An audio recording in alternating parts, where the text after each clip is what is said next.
It almost doesn't matter why they're having problems understanding. It's my job to overcome that barrier so that I can get them the information they need to let me help them. While we're waiting for research to be done on this topic so that we understand the best way to educate patients, we can still use the advice of the true experts, both patients and physicians who've cared for these patients. There are some things that we can do to help this. One, we need to make sure that the environment in which we deliver the care is an open environment and shame-free. Creating a shame-free environment in a doctor's office or a hospital means that there's an attitude of helpfulness by every person there. When I walk into a doctor's office or a reception room, I would like to be treated as, even though I'm a stranger, that they know me. Good morning, sir. Because you're walking into what you might consider a hostile environment. It drops the defense, all the guards are down, the walls are down, the lines of communications are up. Patients want to be able to feel safe, that they can tell the physician about their literacy skills, about their inability to understand their medical condition, and receive help. Creating a shame-free environment can start with the forms that patients fill out as a screen for health literacy. First, to identify them, short and quick, a questionnaire.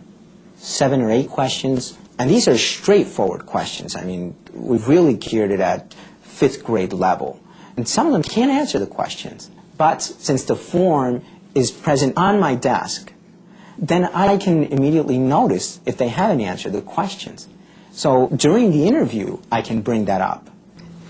You know, my medical assistant, I noticed earlier, was helping you out with our questionnaire. Yes, I'm dyslexic, so I have a difficulty in reading. Yes. And also with auditory memory.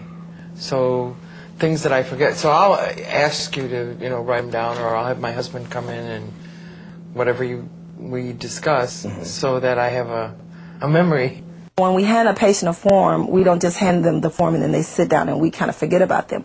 So if they're having a difficult time, you can pretty much tell from how long they've actually had the form. If I see somebody sitting with that clipboard in their hands for 5 minutes, then I know that something is wrong. I take a detailed social history, which gives me information about a lot of things other than just their literacy, their cultural background and approach to health care. How much education they've had is a big question, and I always ask people who have had limited education or say that they have had difficulty in school, I always ask them how happy they are with how they read or how well they read. And often it's as if people have been waiting for somebody to ask them that. And I've gotten a lot of mileage out of that particular question. What kind of work do you do? I'm a pharmacist tech and a DME technician. DME? Durable medical equipment. Oh, okay. And how far did you go in school? 12th grade. How happy are you with how you read? I'm not very good. There's always room for improvement. I'm better than I used to be. It's not my reading that really troubles me, it's my writing. One of the important interactions that can contribute to a shame-free environment is how you review a patient's medications with them. A very effective way to ensure that the patients understand how to take those medications is to have them bring those medications into the office.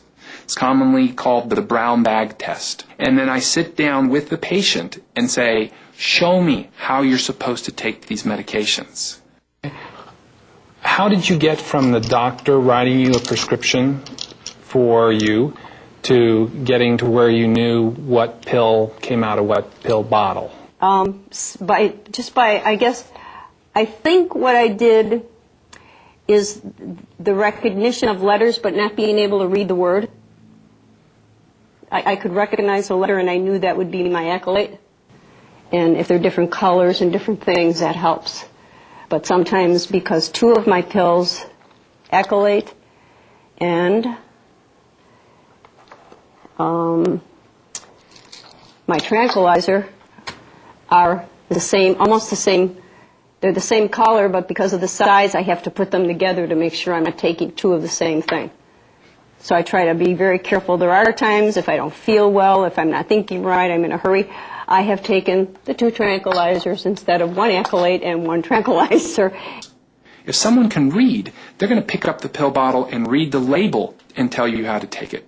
Whereas a patient who has inadequate health literacy is going to pick up that pill bottle, take off the top, and they're going to look and say, ah, this is my oval little blue pill. This must be my pill for my diabetes.